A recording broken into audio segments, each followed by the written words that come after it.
Hola, buenas tardes. Acá estamos para La Voz de Maipú con una entrevista estelar. Tenemos acá a Carmen Hertz, destacada abogada de derechos humanos, militante comunista y actual candidata a diputada por el Distrito 8. Vamos a conversar con ella sobre los tiempos que nos convocan de elecciones, pero partiendo hoy, 11 de septiembre, 44 años desde el golpe de Estado. Así que partiremos la conversación desde ese punto, desde ese foco. ¿Cuáles son las vivencias que Carmen nos puede contar, qué nos puede transmitir de todos estos años, de todos los años de lucha y de todo lo que le ha tocado pasar? Carmen.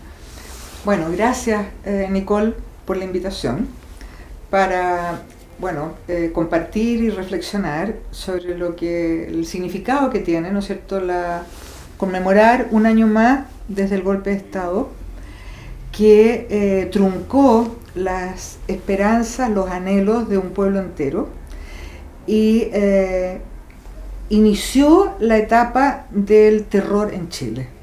Porque eso fue lo que fue el 11 de septiembre de 73, en que se destruyó parte importante del tejido social chileno, pero como digo, se truncó y se hizo trizas un proyecto de un país más justo, más inclusivo, de un mejor país en el cual cupiéramos todos. Una época en que creímos que estábamos alcanzando el cielo con las manos. Esa es mi generación, además, la que creyó eso. Y que fue precisamente por esos anhelos y lo que nos animaba y lo que animaba al proyecto de la Unidad Popular, lo que significó la conspiración, la sedición, la traición y el derrocamiento de Salvador Allende. Esa es la razón, la única razón por la cual dieron el golpe de Estado. Sí, la verdad, sabemos que tú tuviste experiencia bastante cercana, familiar, con todo lo que implicó el golpe de Estado. Evidentemente, en los 70, la forma en que cada uno de las personas vivía la política estaba íntimamente ligada a lo que uno era. Entonces, no solo, como tú nos mencionas ahora, viviste la caída de un proyecto político en el que básicamente uno deposita sus expectativas, sus sueños, sus esperanzas de la vida, pero también viviste la caída de un proyecto familiar, en tu más íntima vida diaria. ¿Cómo ha sido vivir con eso, luchar también, tomar esas vivencias y transformarlas? Bueno, mira, Nicole, en realidad, yo formo parte de una generación, la generación de los 60, en que en esos años, precisamente en esa década, y sobre todo a fines de los 60, que es lo que a mí me toca vivir en forma más intensa como protagonista, no protagonista, sino parte de un proyecto colectivo, de un quehacer colectivo. En esa época la hegemonía a nivel mundial lo tenía el pensamiento progresista, el pensamiento de izquierda, el pensamiento crítico.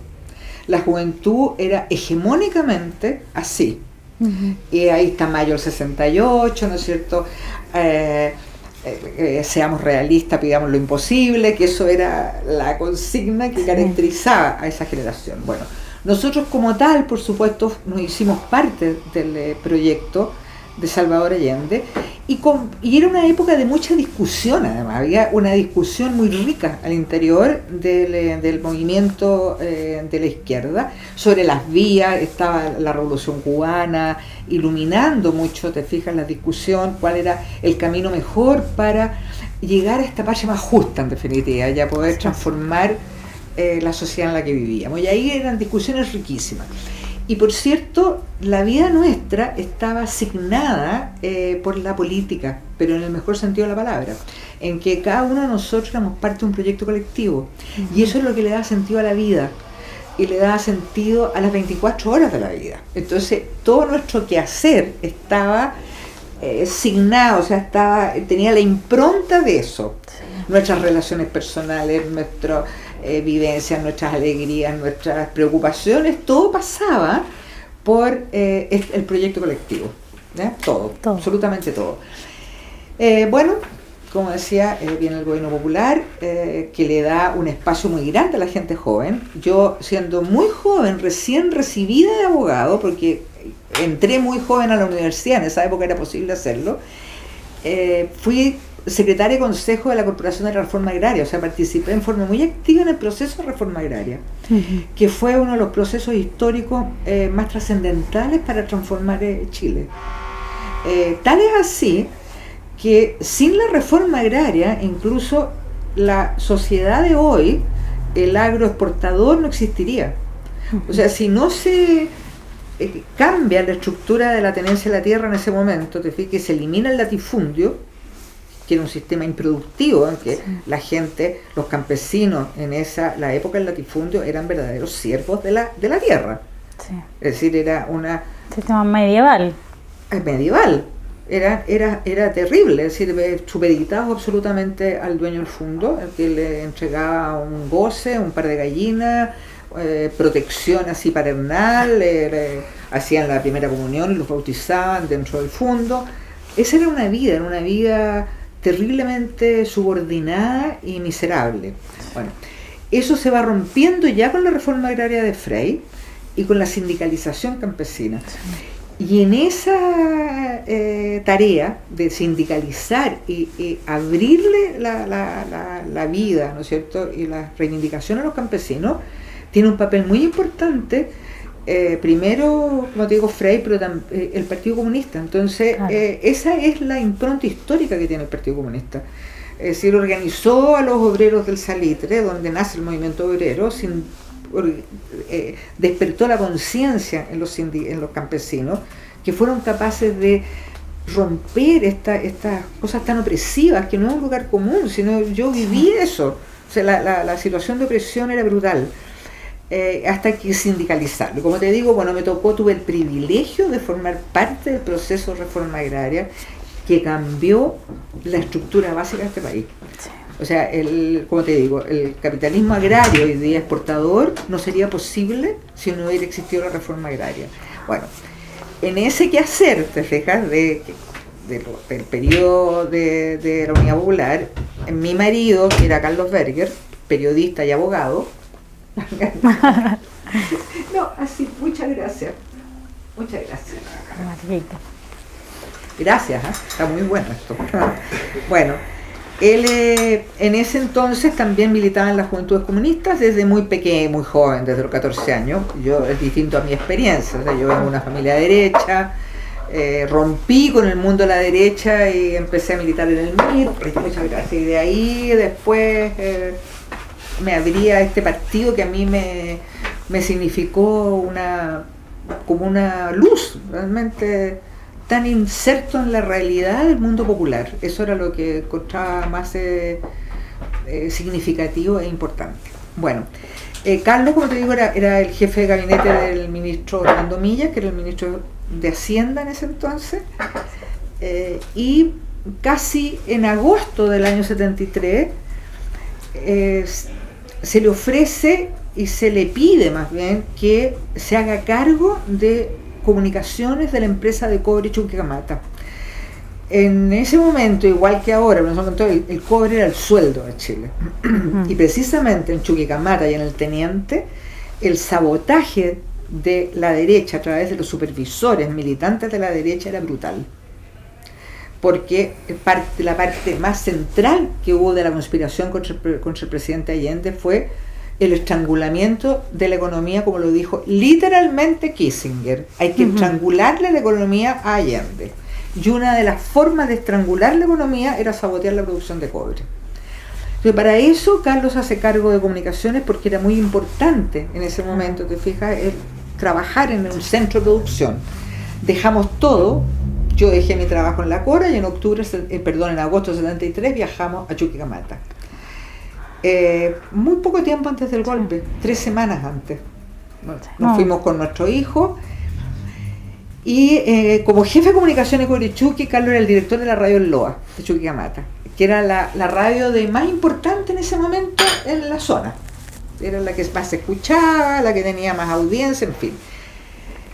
El día 11 de septiembre nos llamó David Silverman, llamó a Carlos, el gerente general de Cobrichuqui, que hoy es un detenido desaparecido.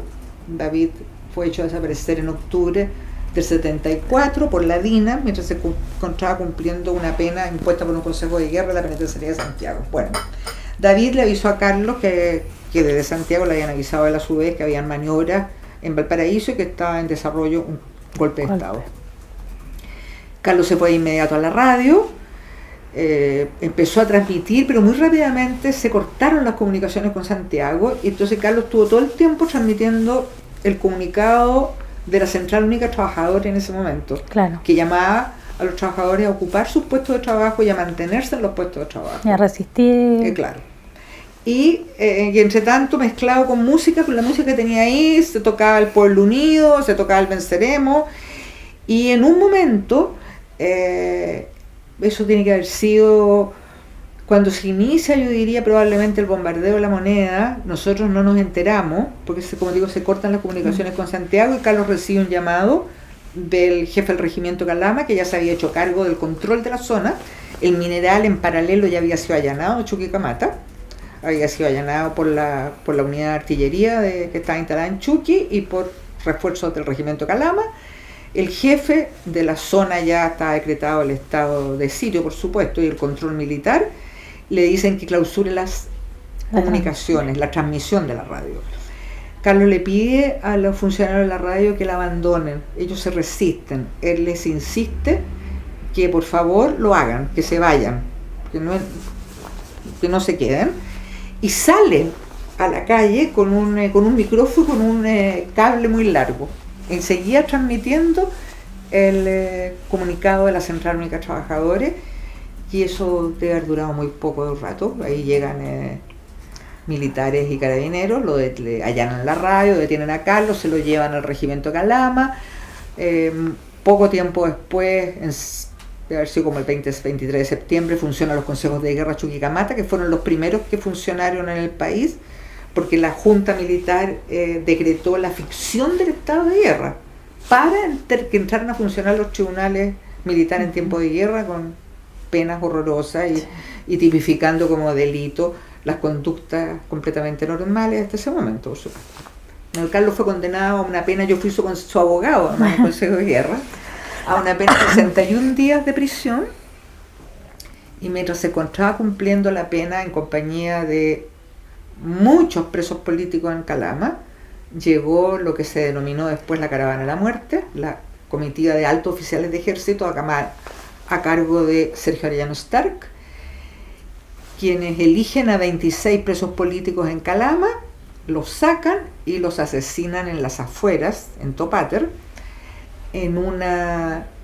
verdadera carnicería, porque ellos no tuvieron ni siquiera el privilegio de ser fusilados, fueron asesinados de acuerdo a los testimonios que hay de quienes participaron del regimiento local, fueron asesinados con corvo, con disparos de distintas partes del cuerpo, o sea, los mataron a pausa. Después de asesinados son tirados a una fosa clandestina en el camino a San Pedro de Atacama, muy cerca del lugar donde los asesinan. Por cierto, nunca pudimos, nosotros hicimos miles de gestiones para lograr la entrega, nunca era una fosa clandestina, se nos dijo que no, y después con la reconstrucción del tiempo que transcurrió, supimos que 12 años después habían sido sacados en maniobras militares, encubiertos como maniobras militares, son sacados los cuerpos, los restos de los 26 compañeros, y son lanzados al mar. Entonces, esa era la metodología, te fijas, del exterminio. Sí. ¿Cómo es rearmarse políticamente desde la muerte de tu compañero desde la pérdida también, lanzarse a una nueva vida, lanzarse a un nuevo proyecto político también. Cómo es vivir la dictadura, todos los años también que han transcurrido con esa imagen, o también con esa lucha que fue callada, que fue sacada de cuajo. Bueno, mira, ocurrió esto, el asesinato de Carlos, y después vuelvo a Santiago, ahí me entero de la detención de muchos compañeros, amigos, en fin, todo lo que significó los días inmediatamente posteriores al golpe. Yo viajo al poco tiempo porque estaba en el bando de búsqueda de los funcionarios de responsabilidad de la Corporación de Reforma Agraria. Ah, claro. Entonces me voy a Buenos Aires con mi hijo en noviembre del 73, quedo en el exilio en Buenos Aires y Caracas hasta abril del año 1967, en que vuelvo desde Buenos Aires. También ahí yo formaba parte de una estructura de conseguir dinero para los compañeros que estaban en Chile, ¿ya? Claro.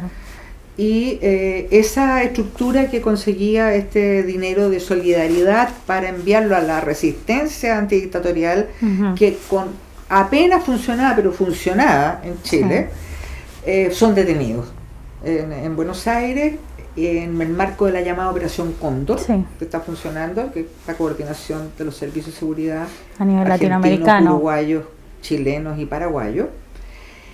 Y bueno, ahí se quiebra eso y tenemos nosotros que con Germán, con mi hijo, salir muy rápidamente a Caracas, que es donde encuentro acogida yo, claro, en Venezuela. Pero el exilio, Nicole, es una pena muy grande, es parte, yo diría, de las prácticas genocidas. El exilio es algo tremendo, es un desgarro para los exiliados, sobre todo para aquellos que no podían volver, muy grande. Y a mí se me fue muy insoportable, porque el que tú te traslades violentamente, sales desarraigado, pero no es solo de tu país, es solo de toda tu identidad, en la forma violenta en que tuvimos que salir nosotros. Claro. Entonces yo volví y me incorporé a la Vicaría de la Solidaridad inmediatamente. Llegué en abril del 77 y ya el 2 de mayo estaba trabajando en la Vicaría.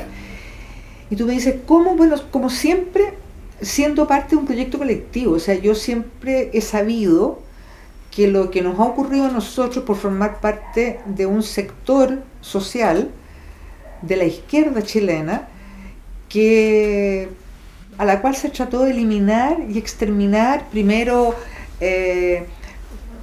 inmediatamente después del golpe en forma brutal, junto con el proyecto de la Unidad Popular, después en la recomposición que se hizo de la izquierda, era la metodología de la desaparición forzada, del exterminio a través de otras fórmulas. Y yo siempre sentí que no es una mala suerte, sentí que yo soy parte de un colectivo, te fijas, que tuvo una tarea, que tenemos una tarea, que creemos en algo y que, bueno, hemos sido perseguidos por eso, por nuestras convicciones, por lo que creemos, y esto ha ocurrido en muchas partes del mundo. Le pasó a los que resistieron a los nazis en la Europa invadida, o sea, ha pasado a lo largo de la historia, han sido siempre partos muy difíciles. Y cuando ya en la Vicaría fui parte del proyecto de Derechos Humanos, que significó la Vicaría de la Solidaridad y que fue también un proyecto colectivo con gran épica, y del cual yo me siento muy orgullosa de haber formado parte, que fuimos muchas personas, pues ese es un tejido que se hizo con las manos de centenares de personas. Sí. Y el retorno a la democracia, ¿cómo vives esta construcción de un nuevo proyecto político, como un nuevo proyecto colectivo? ¿Cómo se entrelaza todo lo vivido durante también la dictadura, durante el exilio, durante la vuelta, la vicaría?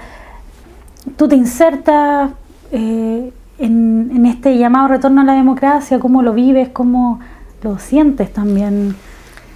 Bueno, todo el quehacer, digamos, de en la Vicaría y antes en el Comité Pro Paz, que no solo fue darle protección a los perseguidos, no solo fue denunciar los crímenes, sino también a través de los pastores y de los párrocos locales que estaban animados por la teología de la liberación, porque era una iglesia muy progresista, en combinación con las orgánicas clandestinas que subsistieron después del golpe y en particular con la orgánica del Partido Comunista, fue posible ir también reconstruyendo el tejido social que había sido tan brutalmente violentado inmediatamente después del golpe. ¿Tú nunca dejas de militar en el Partido Comunista durante todo este tiempo? No, la militancia era de otro tipo, en ese momento. La militancia era el proteger a la gente y, como te digo, en este papel tan importante que se jugó en reconstruir el movimiento social. ¿Y cómo se reconstruye? Porque inmediatamente después del golpe, la represión no es arbitraria, no es irracional, siempre tiene una racionalidad, persigue un objetivo. E inmediatamente después del golpe, los objetivos fueron la coalición de la Unidad Popular, sus dirigentes políticos, los dirigentes sindicales y los dirigentes estudiantiles. Cuando la caravana de la muerte pasa por las principales ciudades del norte, no es porque sí, es porque en esas ciudades la izquierda era muy poderosa. ¿Te fijas? Entonces tienen que dar golpes. Y como los jefes militares ahí no fueron particularmente duros, por así llamarlo, la caravana cumple dos objetivos: aniquilar las direcciones políticas, aniquilar el movimiento sindical de la zona y al mismo tiempo alinear a los militares detrás del proyecto más brutal de represión. Bueno, yéndonos a que te decía yo que eso es lo que se destruye inmediatamente por el golpe. En la reconstrucción de esto comienzan con embriones de organización y eso también es muy muy motivador. O sea, se comienza con los comités de cesante, las ollas comunes, los talleres de las viejas haciendo arpillera. Mira, en Chile el sentido de organización era tan fuerte que incluso los familiares, particularmente las mujeres, porque la mayoría de los hombres eran los que estaban presos en ese momento, las familiares de los presos en los distintos campos de concentración se organizaban. O sea, no llegaban a los campos así como víctimas dolientes, no, venían organizados como familiares, a exigir, qué sé yo, dónde estaban, si estaban aquí, y en eso el Comité Pro Paz y después la Vicaría ayudaron mucho. Los clubes de fútbol, Nicole, todos esos son los embriones de organización. Esos embriones de organización son los que culminan ya en las jornadas masivas de protesta de los 80, ¿no es cierto? Bueno, entonces, tú me hacías la pregunta cómo se vive el retorno a la democracia, la transición más bien a la democracia. Se vive de una manera complicada, porque sin duda alguna el motor de la resistencia antidictatorial fue el movimiento popular. No fue el lápiz con el cual se marcó el plebiscito, no fue el dedo de no sé quién, no fueron los dirigentes políticos llegaban la hora undécima, no, fue la gente, ¿no es cierto?, el movimiento en las poblaciones y en todas partes que día tras día, minuto a minuto, durante esos años, se organizaron, protestaron y lucharon por sus derechos, en las condiciones peores. Mira, Nicole, en las jornadas masivas de protesta, la represión a poblaciones como La Legua, como Villa Francia, como La Victoria, por nombrarte algunas, porque eran decenas, era brutal. Allanaban las casas, les destruían los enseres a las personas, marcaban las casas donde vivían activistas más notorios, sacaban a todos los hombres mayores de 15 años y los tenían por horas en las canchas de fútbol apaleándolos. Era como la represión que se hace a la intifada palestina. Si eso era. Entonces, esa es la gente que nos permitió a todos nosotros estar hoy día en el punto en que estamos, a todos. Ese, el movimiento popular. Y ese movimiento popular, esas personas que pusieron el lomo, fueron dejados de lado en la transición. Fueron excluidos de la transición. Hacia allá también quería preguntarte, ¿cómo ves también la articulación del tejido social hoy? ¿Cómo ves, bueno, tú como militante comunista estuviste no sé, 15 años fuera de todo este aparataje gubernamental, quizás más replegado, lo que tú también mencionas, que es muy importante el fortalecimiento de todo eso que se desarticuló durante la dictadura con el golpe, y que básicamente los gobiernos de la Concertación no hicieron nada más que mantener en ese espacio silente. Entonces, ¿cómo ves hoy esto? ¿Cómo ves también, si tienes una mirada crítica a lo mejor con el rol que ha asumido la nueva mayoría hoy respecto de el sector popular, los movimientos populares, los movimientos sociales? ¿Cómo crees que se puede seguir fortaleciendo esos espacios? Bueno, como te decía, fue ese movimiento social el que permitió el derrocamiento de la dictadura. El movimiento social fue excluido, y es excluido a través de dejar fuera de la transición, en ese momento comienza cuando se excluye el Partido Comunista de la Alianza Democrática, claro, y después de la concertación de partidos por la democracia, que asumen la dirección política de la transición. Uh-huh. Y lo excluyen porque es una transición que se pacta, por cierto, con el pinochetismo, y se mantiene a Pinochet comandante en jefe del ejército y después de senador designado. Sí. Eso es los 90, ¿no es cierto? Y que esto tiene un quiebre cuando se detiene a Pinochet en Londres el 16 de octubre de 1998. Y se le detiene gracias, Nicole, a lo que fue el trabajo del movimiento de derechos humanos en Chile. Sí. Pues nosotros entregamos toda la información a Joan Garcés, que fue el abogado de la acusación particular ante Garzón contra Pinochet y la Junta Militar, fue en ese entonces. Se nutre, digamos, ¿no es cierto?, Garzón para dictar la orden de detención, y se provoca esta cosa increíble por primera vez que ocurría en el mundo, que se hace efectivo la jurisdicción universal en materia de crímenes de lesa humanidad, que significa, porque la comunidad internacional dijo que así era, llega a esa conclusión que los crímenes de exterminio, el genocidio y los crímenes de lesa humanidad son tan repugnantes que todos los estados tienen obligación de perseguirlos, y tú los puedes perseguir en cualquier lugar, no necesariamente donde se cometieron, porque generalmente donde se cometieron no los persiguen. Entonces, ese es el triunfo del principio de la jurisdicción universal, y eso es un trabajo del mundo de derechos humanos a nivel mundial, y en Chile en particular es nuestro trabajo el que hace posible la detención de Pinochet. Y eso provoca una inflexión en la transición, y para nosotros, de verdad, la detención de Pinochet fue el triunfo más grande, fue donde más lo celebramos, incluso más que el plebiscito. Porque lo sentimos propio, ¿no? Entonces ahí se provoca una inflexión.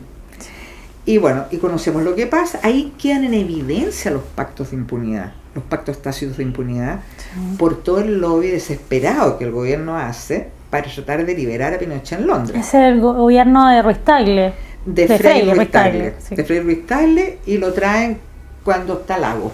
Sí. Pero es durante el gobierno. ¿Y lo recibe José Miguel Insulza? No, lo recibe, no, estaba José Miguel Insulza, estaba de canciller en la época de Frei. Ah, ya. Recibe, está Lagos de presidente cuando llega, en marzo del 2000, estuvo casi 2 años en Londres. Estaba Isurieta de comandante en jefe, uno de los firmantes de la carta, de la última carta sediciosa de los comandantes en jefe. Bueno, entonces, como te digo, nosotros apostamos por la acción de la justicia internacional, por supuesto. Claro. Y bueno, lo traen de vuelta, y nosotros inmediatamente presentamos la petición de desafuero por los crímenes de la caravana. Claro. Cuando lo subieron al avión en Londres, en el Calambrito, ahí presentamos la petición de desafuero los abogados, y lo logramos, contra todo el establishment. Claro. Porque todo el establishment, nadie nos ayudó. Contados con los dedos de una mano. Los parlamentarios que se jugaron porque el desafuero, o por lo menos se jugaron públicamente, esa es la manera, por lo menos expresaron su apoyo públicamente a la necesidad de desaforar a Pinochet. Pero ahí se produjo una inflexión en el Poder Judicial, que hasta ese entonces no había investigado nada. Nada. Entonces ahí se ven en la obligación, habían cambiado algunos los ministros, en fin, y comienza un un periodo distinto en el tratamiento en los tribunales de justicia. Pero tú me hacías la pregunta, el movimiento popular y toda la organización que significó el derrocamiento, no fue derrocamiento, el término de la dictadura, en los 90 está en estado de parálisis. ¿Te fijas tú? No pasa nada, porque se impide, digamos, o sea, se desarticula el movimiento social en los 90 por las necesidades de la transición pactada. Entonces tú no tienes prensa independiente, porque toda la prensa independiente a fines de los 80 desaparece. Sí.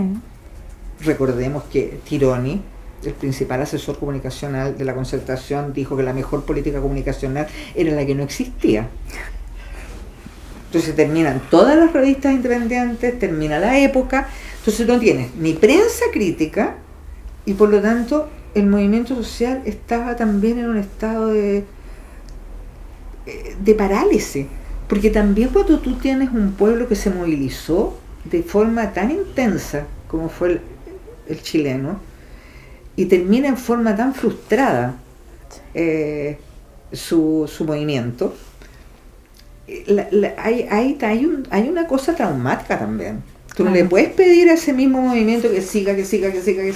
Toma el café, Carmen, se te va a bailar.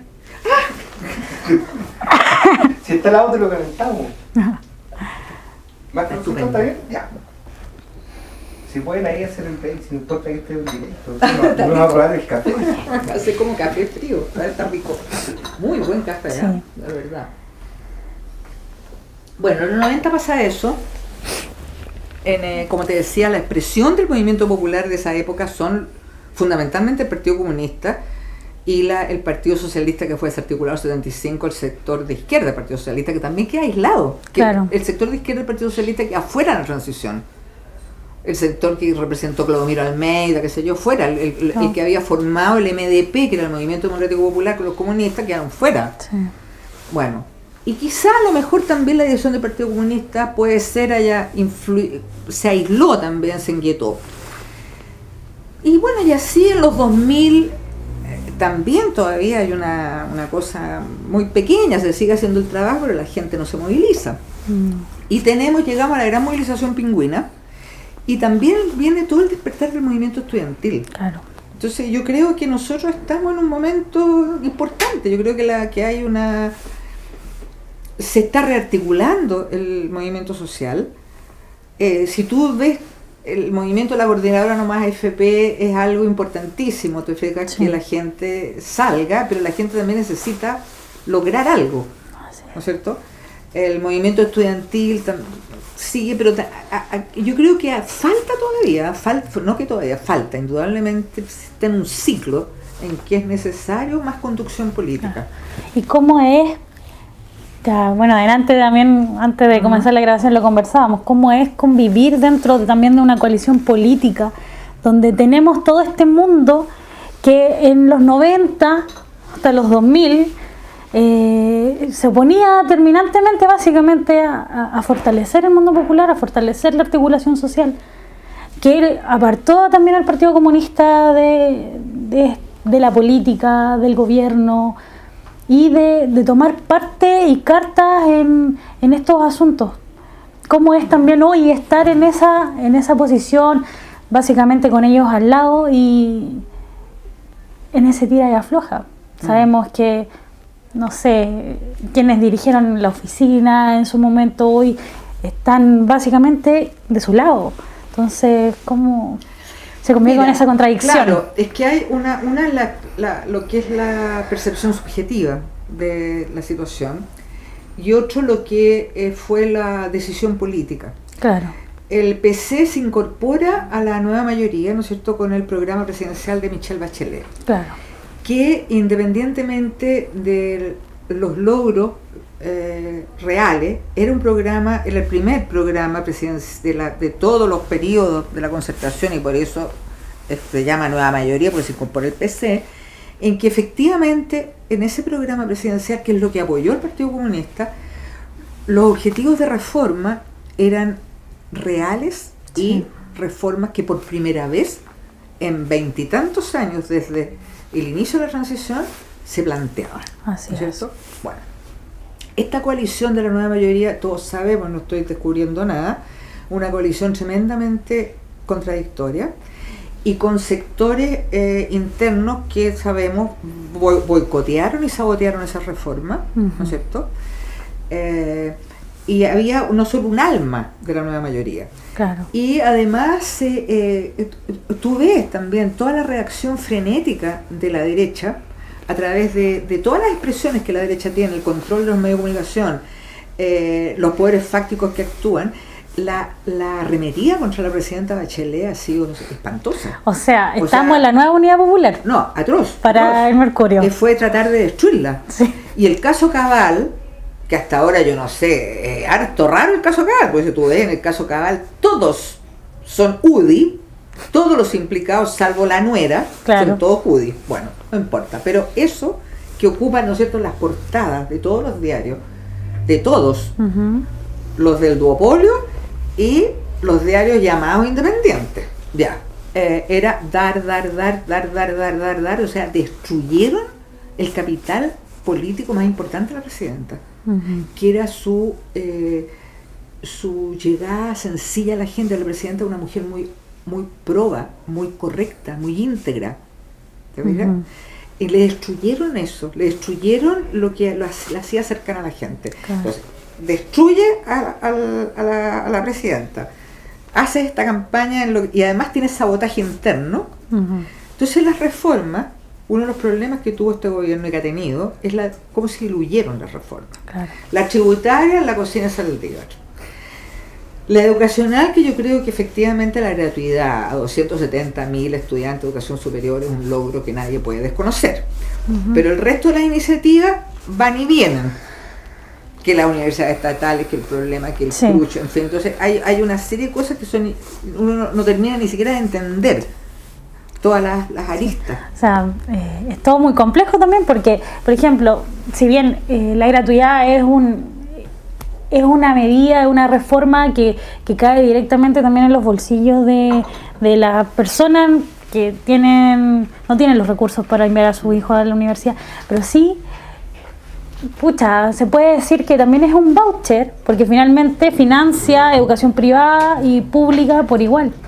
Claro, sigue el financiamiento a través de la vía de los vouchers. Sí. El tema, estos son gratuitos. O sea, aquí la educación apunta que es un derecho, no un bien de consumo. Pero mientras mantengamos el sistema de los vouchers, o sea, digamos, en los hechos, si tú mantienes un sistema de voucher y beca, no estás estableciendo gratuidad universal. No, pues tampoco estás fortaleciendo la educación pública. No, por supuesto, si esas son las contradicciones. Y ahí es donde tenemos todo el sabotaje, ¿te fijas?, de un sector de la propia nueva mayoría. Y lo mismo ocurre con la reforma laboral, pero sobre todo ocurre que acuérdate que el Tribunal Constitucional quita la titularidad sindical.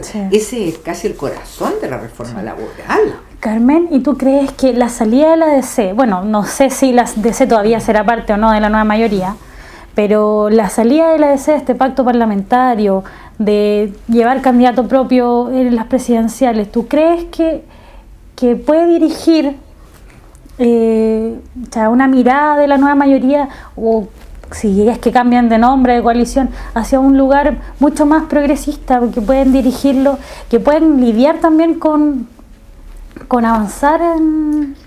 Mira, yo lo que creo, la verdad, Nicole, es que creo que para avanzar en reformas reales aquí, no bastan con las consignas.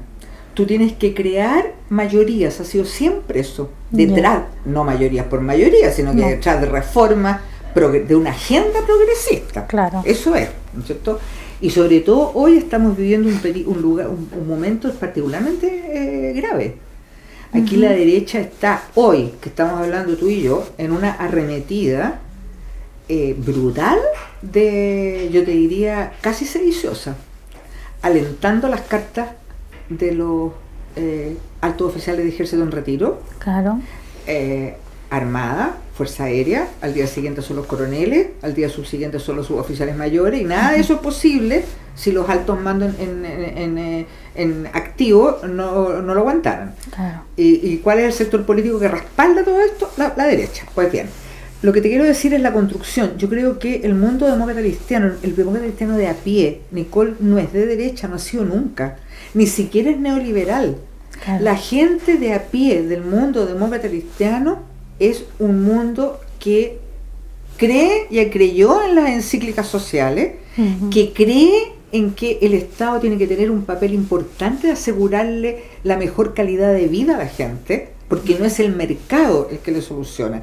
Por lo tanto, es una dirección, ¿te fijas?, conservadora y retrógrada de la democracia cristiana, que ha intentado llevarla por caminos que son los caminos de la derecha y los peores caminos, porque lo que hizo, digamos, la dirección demócrata cristiana de no ir a primaria e ir en esta opción, les va a costar muy caro. Sí. En términos de representación parlamentaria, en fin. Ahora, yo creo que mientras más amplio sea la conducción de la mayoría progresista, es la manera. No es la única manera, porque no es solo la mayoría parlamentaria lo que te garantiza las reformas. Lo que te garantiza realmente las reformas es que el mundo social y la sociedad civil esté fuertemente organizada. Sí. Pero además, Nicole, está fuertemente organizada, movilizada. Sí. Movilizada. Porque si no nos sacamos nunca, a nosotros no nos han regalado nunca nada. Todo se ha obtenido a través de una lucha constante. Sí. Y se han obtenido cosas incluso más difíciles que las que se pueden obtener hoy. Sí. Carmen, y hablando también de esta mayoría amplia, bueno, tú ahora eres candidata, ¿cuál es tu... Bueno, vamos a pasar por preguntas más respecto a cómo saliste como candidata, pero me gustaría preguntarte, ¿cuál crees que es el rol? Bueno, tú ya tuviste un par de entrevistas y lo dijiste en otros medios, pero ¿cuál crees tú que es el rol que hoy el Frente Amplio, por ejemplo, puede jugar a nivel político, a nivel nacional, o en el empujar proyectos, no sé? ¿Cuál es el rol político que tú le ves al Frente Amplio hoy, también desde tu vereda un poco diferente de coalición, y el Frente Amplio también siendo muy crítico de la coalición que usted... Mira, yo creo que el nacimiento del Frente Amplio es algo positivo, por supuesto. Hay que, yo digo siempre, saludarlo, es algo importante, y creo que el proyecto del Frente Amplio propicia también la opción de crear, te fijas, un espacio en que el mundo progresista tenga la conducción política de los acontecimientos. Y el Frente Amplio entonces está llamado junto con es parte del mundo progresista. Y es parte del mundo que cree, como se llama esto, ¿no es cierto?, en que es la movilización social el motor fundamental de todo. Claro. Entonces, yo creo que tiene un papel importante en la construcción de este proyecto progresista de gran amplitud, que es lo que tenemos que tratar de instalar, que es lo que tenemos que tratar de que hay un momento incluso mundial tan poco propicio.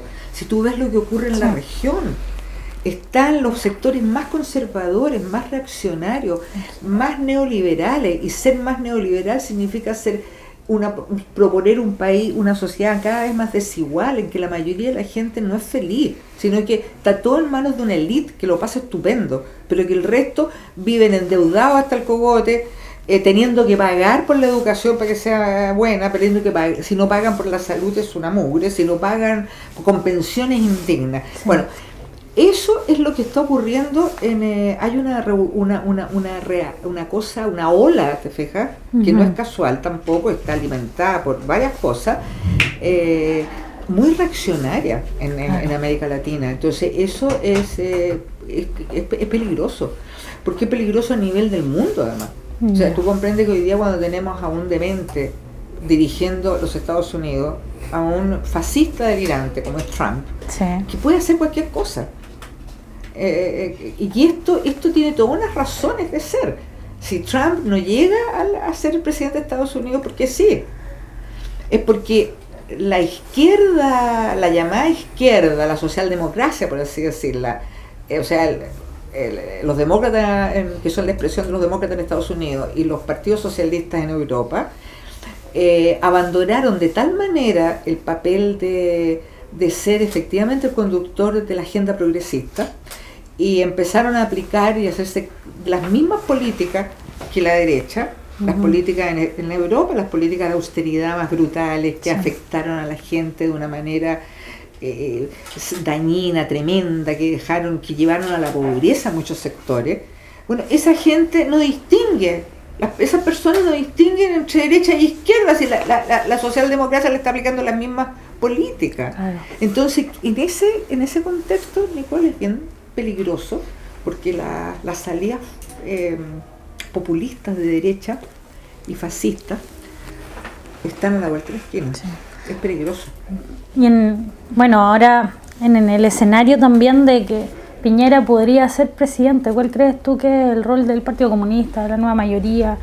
Bueno, yo diría que el papel hoy, o sea, más que el papel, el objetivo es tratar de contener la arremetida que hay.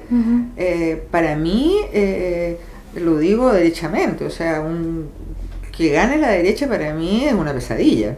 O sea, creo que la retroexcavadora se va a pasar y son los emblemas de la retroexcavadora para atrás.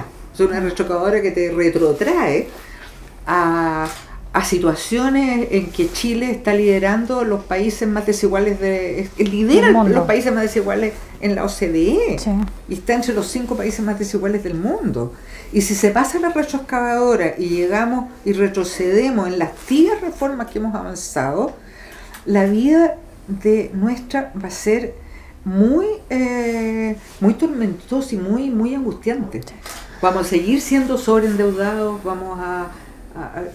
o sea, los derechos sociales, que hoy día, ¿no es cierto?, la nueva mayoría quiere que se garanticen como tales, nomás, pues van a pasar a ser bienes de consumo y van a seguir siendo, digamos, orientados por el mercado. Claro.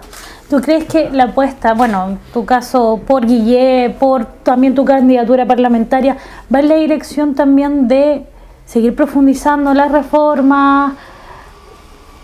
¿Cómo ves el futuro legislativo, también en tu posición de abogada? ¿Hacia dónde crees que hay que seguir hincando el diente en reforma? ¿Cuál es tu propuesta? Mira, sí, el programa de Guillé abiertamente profundiza las reformas, que no hay otro camino. No hay otro camino más que avanzar en las reformas. A pesar de todo lo que se ha desprestigiado, el tema de las reformas, es una campaña pero frenética, Nicole, si todo en definitiva es por las reformas. Claro. Todo lo demás es cuento. La campaña ha sido por las reformas, contra las reformas. Esa es la campaña frenética que se desató, como te decía, contra la presidenta, y un sistema político que explotó, porque el sistema político chileno se descompuso a tal punto que hoy vemos la desafección ciudadana como algo que es complicado. Sí. Pero ese sistema político, que es fruto además de la idea pinochetista de la política, porque la constitución de Pinochet es la que hace inevitable lo que ocurrió, porque privatizó la política, lo mismo que privatizó la educación, lo mismo que privatizó la salud. Entonces terminamos con los candidatos o con los parlamentarios yendo a buscar, tirando la poruña, buscando financiamiento de las empresas y cooptados por el empresariado. ¿Cómo va a ser posible que tengamos senadores como Orpi o Longueira o no sé qué, que los proyectos de ley se los redactan desde las empresas que los financiaron? Claro. O sea, eso es un escándalo, que te digo, mayúsculo, que en cualquier otro país esos tipos pierden el escaño y pierden todo. Bueno, aquí no. Aquí no pasa, sino que es mucho más grave cualquier otra cosa. En el caso Cabal es más grave. Bueno, esta descomposición del sistema político y esta desafección que hay, como te decía yo, era como inevitable. Claro. Entonces, hoy la posibilidad que tenemos, porque es muy peligroso tener un sistema político totalmente colapsado, eso también nos lleva por caminos muy complicados a una sociedad. Hay que reconstruirlo. No. Y yo lo comentábamos antes, hay que reconstruirlo con gente decente. Tenemos que reconstruirlo con gente que no crea que ser parlamentario es una profesión, pues, claro, o parte de una carrera personal, sino que estás representando, y solo representando al sector al cual perteneces política y socialmente, y tu obligación es esa, no otra. No hay ninguna otra obligación.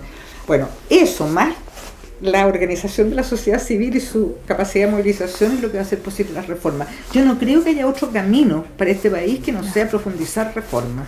¿Y qué reforma?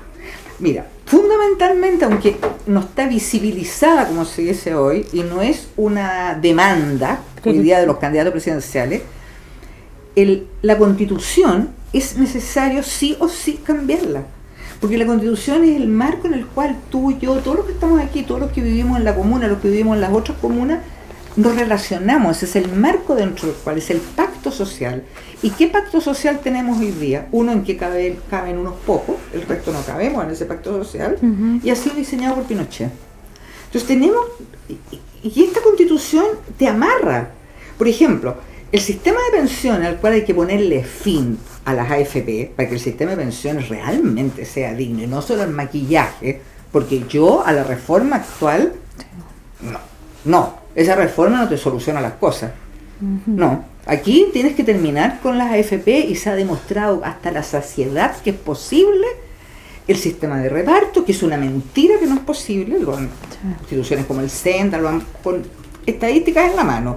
Y además terminar con que Chile es el único país del mundo en el cual las pensiones dependen del ahorro forzoso de cada persona. Claro. Pues eso es insólito. Bueno, por eso te digo, terminar con el sistema de AFP o garantizar un seguro de salud universal, por ejemplo, y que tú no dependas de cuánto pagas según la salud a la cual tienes derecho. Sí. Si no cambian la Constitución no es posible, porque los quórum que exigen son tan altos que esta Constitución está hecha para que nada cambie.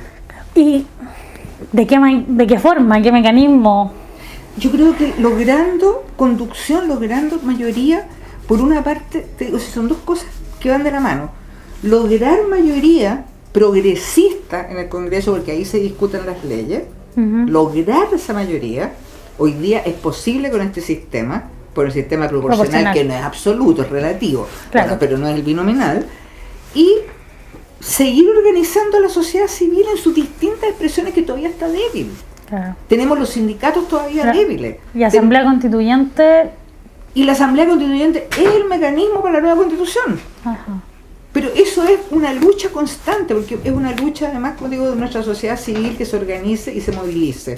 Sin eso no sacamos nada para tener un parlamento nuevo. Son las dos cosas van de la mano, ni siquiera en paralelo, van unidas. Sí. Carmen, creo que 10 minutos. 10 minutos. Pasando ya, hablando también de tu candidatura parlamentaria, bueno, no puedo dejar de mencionar, tú ibas a senadora por otra región. Por Arica. Por Arica. ¿Cómo vives esto? ¿Cómo vives este cambio de región a un distrito? ¿Cómo vives de una senaduría a una diputación? ¿Cómo lo ves? Bueno, mira, lo que la cocina y... Sí, yo efectivamente era candidata a senadora por la región de Arica y Parinacota, y estuve varias veces en Arica y Parinacota, o sea, tengo lazos estrechos con Arica y Parinacota. El mismo día de la inscripción de las candidaturas parlamentarias se provoca, ¿no es cierto?, unas maniobras, por así decirlas, electorales, en que a las 2, 3 de la tarde de ese día lunes, que se vencía el plazo para la inscripción, yo viajaba a Arica al día siguiente a primera hora. José Miguel Insulza, que había jurado y había hecho una declaración pública en el sentido de que por ningún motivo iba por otra región que no fuera Atacama, y que había que honrar la palabra empeñada, son palabras textuales de la declaración pública, y que ese mismo día en la mañana en la cooperativa estaba ratificando esto mismo. 3 horas después fue proclamado candidato a senador por Arica Parinacota, por el Partido Cristiano, el Partido Socialista y el Partido Radical. Nosotros no fuimos parte para nada de esa negociación. Fuimos avisados de lo que ocurría.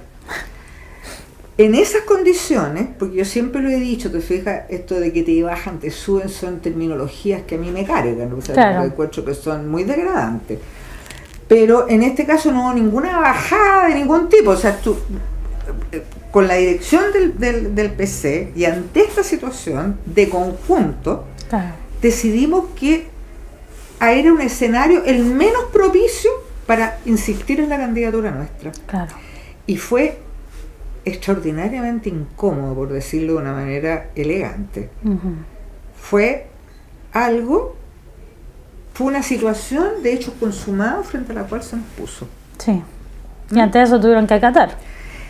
O sea, es que más no era acatar, sino que no. Yo podría haber dicho, le podría haber dicho a la dirección del Partido Comunista, miren, yo voy a ir igual por Arica. Sí, vamos por... Pero eso significaba, te fijas, que no había posibilidad, dada esta máquina que se había armado, claro, de insistir en la candidatura. Y como se iba a ir en la misma lista, en el fondo ibas a engrosar la votación de Insulza nomás, pues. Sí. Claro. ¿Y qué opinión? Esa es la realidad. Sí. Entonces, como yo soy muy disciplinada y nunca he pensado, y lo he dicho siempre, que las candidaturas son propiedades personales, a mí no me siento ofendida por esto, ni me da ataque de berrinche. Claro. Fue una decisión de conjunto y se estimó que aquí, te fijas, en este distrito, que es el megadistrito, que es un distrito importantísimo desde el punto de vista del número de habitantes, la comunidad que vive, y por lo tanto da señales políticas importantes, y es comunas con fuerte presencia del mundo popular, lo cual eso a mí me hace que sentir que es como un privilegio estar acá. Claro. ¿Entiendes tú? Que de verdad es como un privilegio. Se optó porque yo fuera una candidatura conjunta con Lorena Pizarro en el Distrito 8. Así fue como ocurrieron las cosas. ¿Y cómo llegas también a este distrito? Porque sabemos que el 2005 tú fuiste por el Distrito 16 en ese momento. Que era Pudahuel, Quilicura, Lampa, Colina y Tiltil. Y ahora está fusionado ese distrito con el ex 14, si no me equivoco. Pero ahora es el 8. Ahora el 8 era el 16, pero antes era el 20. El 20, sí. El 20. Entonces ahora se fusiona el 20 con el 16 y somos el 8. Distrito que es el 8. ¿Cómo llega? ¿Cuál es tu como arraigo, por así decirlo, tu contacto con este distrito?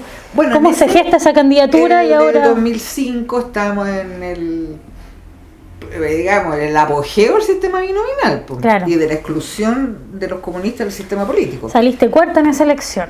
Claro, sacamos 13.000 y tantos votos. Sí, como 9%, yo lo había anotado en mi cuaderno. Sí. Lo que no era poco dado el sistema. Mira, fue una candidatura, podríamos decir que la llamaban testimonial, pero nosotros hicimos un trabajo tremendo día a día en condiciones muy precarias, por supuesto, con el mundo en Pudahuel y en Quilicura, y ahí también era todavía, mira, la experiencia era de mucho clientelismo. Ya. Había una cooptación de los ciudadanos todavía por la vía del clientelismo tremenda, y que a mí me acuerdo que me impactó mucho, porque como yo había estado en el quehacer del espacio de activista de derechos humanos y venía de la cuestión política en la época de la Unidad Popular, en que la gente ponía el énfasis en la organización y no en las peticiones particulares, claro, ¿me entiendes? Sino que en que la organización es lo que te daba la fuerza para reivindicar y para obtener logros, era fortalecer la organización. Claro. Y me encuentro con una cuestión completamente distinta, en que los candidatos de la derecha y también de la democracia cristiana, su manera de llegar era a través del clientelismo. Sí.